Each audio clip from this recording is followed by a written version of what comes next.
वैसे तो हज़ारों रिश्ते हैं दुनिया में, मगर एक रिश्ता है जो मुझे बहुत प्यारा है।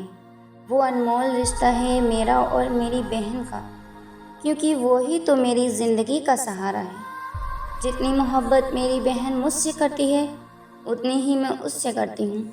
बहुत सपोर्टेड है वो मेरे लिए और मैं भी उसे बहुत सपोर्ट करती हूँ। हमारे झगड़े में भी प्यार छुपा है। बहुत झगड़ती हूँ मैं उससे, फिर मैं उसको मना भी लेती हूँ।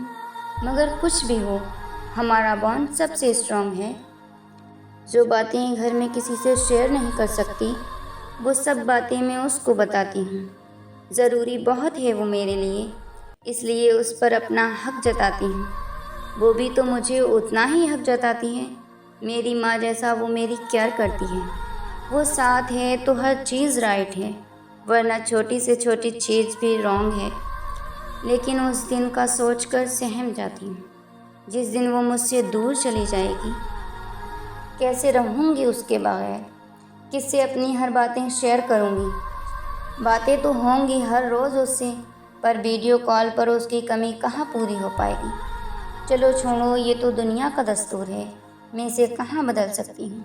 बेशक कह नहीं पाती उससे, पर एक बात तो सच है, मैं अपनी बहन से बहुत प्यार करती हूँ।